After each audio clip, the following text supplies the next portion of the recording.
Okay, guys, so we're back with some more Chaos Zero Nightmare. Now, we have to get into the Season 1 event, the Forbidden Catalyst that's going to be coming up, because we're 5 days away from this major live stream that's going to be giving us even more information and details on everything that's coming.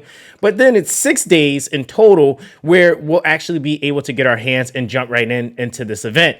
Now, despite all the things that's going on, these are the things that I'm the most hyped about, because as you can see here in the Forbidden Catalyst picture for the advertisement or the drip marketing that they're doing here, there's basically 4 different characters being shown, but 3 that they're highlighting primarily, right? Now, it's really important to note that these seasons are going to be lasting for 9 weeks, which means that we'll be getting 3 characters per season.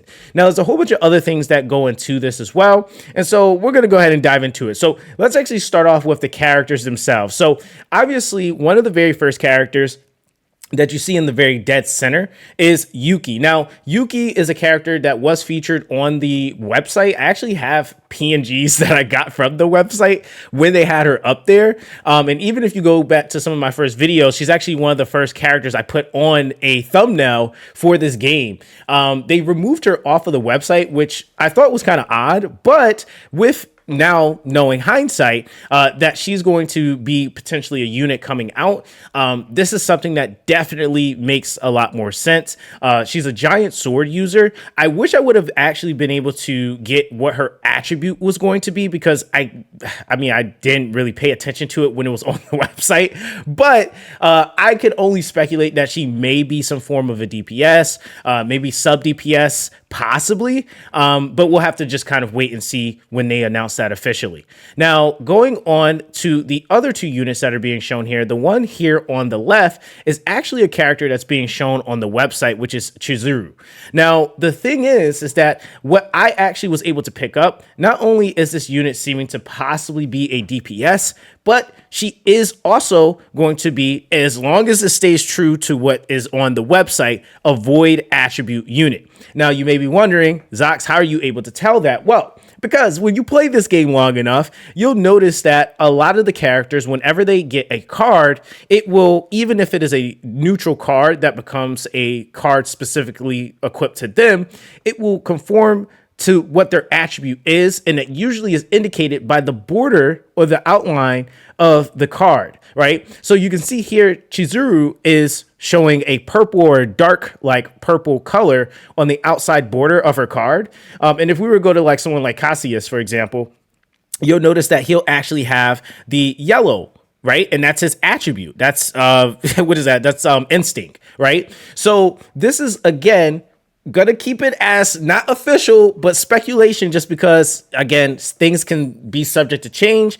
But for those that are maybe a little bit interested in what they might be able to start farming, potential wise at least, because we don't know what her class type is going to be, that is something that you could maybe consider working on, right? Now, that, again, for all it's worth, is definitely, like I said, a grain of salt. It's just a little bit of a visual tidbit that I just wanted to point out, right? So don't go around saying that Zox said you got to farm void potentials. That's not what I'm saying, but I'm just saying, if you're one of those guys, then hey, it's on you. But either way, now outside of that, that's basically the 2 units that I've been able to identify. The other units that are shown here, that I know a lot of people have been bringing up, like Euphina.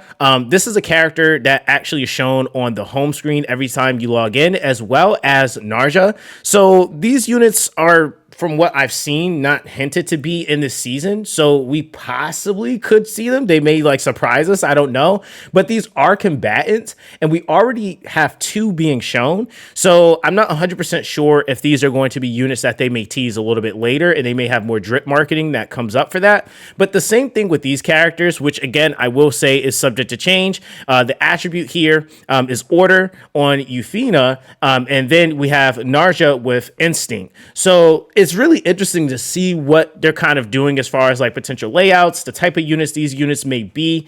It's kind of still in the air, so we'll have to kind of wait and see what that's going to look like. Of course, here we have Alexia, who is the combatant.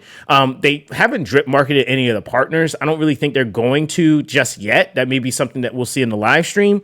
But Alexia is a partner. Maybe something cool comes with her and who she's maybe able to pair with. So we'll just have to kind of wait and see how that ends up like going. Now, come the 11th, we're going to actually be streaming the official stream that's going to be happening. I think this is on the JP side, at least what I was able to gather from the Twitter post that was made about this. But I'm really honestly hoping that they do a lot more to really have more EN stuff, or at least give us subtitles or have this stuff translated, because we're just so out of the loop. Like, I got to get up at 4 a.m. so I can stream this if we want to stream this, which, am I complaining? No, I mean, it's fine. But not everybody's going to be up at 4 a.m. to watch this. So yeah, we're going to be streaming it either way, because I definitely am really interested in seeing what they're going to be presenting us and showing us more in detail. So definitely make sure that you guys subscribe to the channel so you don't miss out on that, because that, I think, is going to be really more so a lot more eye-opening than some of the stuff that we've been able to essentially pull together. Now, another thing is, and this is just kind of hinting back at some of the things that have come from articles. This is a big thing right here that came from a interview with the director of the game, where they were actually talking about this new content, or this new seasonal stuff that we're going to be seeing. Now, the thing is that with what's being depicted in this picture, it's actually showing new cards, new epiphanies, and of course, new gear. So with this season, one thing that they've talked about, and a lot of us have been talking about in the community, is that we're going to be getting new epiphanies every season. So there's going to be different values or different builds that will be showing up for characters as we truck along and into the game's lifespan, which I think is really insane. Because that means that, like, there's never going to be one singular build that a character has to be on. Now, the other thing is too, is that these effects that we're seeing in the third slide, or the third picture here, these are like the buffs that we're able to get on the exterior and the interior of our chaos runs, or zero system runs. They're going to be giving us some additional ones or newer ones as well that are unique to the season. And then of course, same thing with the gear. There will be new effects, new gear, and different combinations that we'll be able to see with that. So every 9 weeks, the game is going to be basically ever changing. We're going to be seeing 3 characters every 9 weeks. And with that, a whole new season, new shop, etc. Now, another cool thing that I think that's going to really transpire here, and it's one thing that I really would say makes it to where you don't want to miss out on any season, is that once the season is gone, it does not come back. Right now, that's something that they're pushing right now. I don't know how true they're going to stand to that, because there may be some things that they may have to like pull from another season. They may add it as a different like name, but like a similar effect or something like that, so players later down the line can get something similar. But yeah, that's going to really emphasize that when each season is happening, that you are playing, because otherwise, if you aren't playing during that season, it is going to feel terrible when you are looking at older videos to try to like replicate certain builds, and you're just not going to be able to.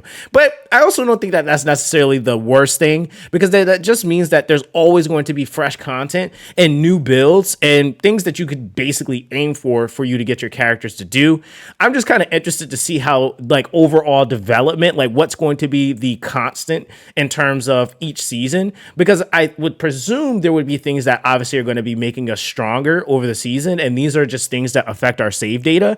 But with that being the case, I'm sure at some point we're going to possibly seeing like level uncapping, or even some form of that type of system, considering that content now is peaking at level 80. Content may go higher, and we may need to get stronger. So who's like, who really knows? It's still a lot of unknown things, but I think that that's all going to be really cool stuff to see in the near future.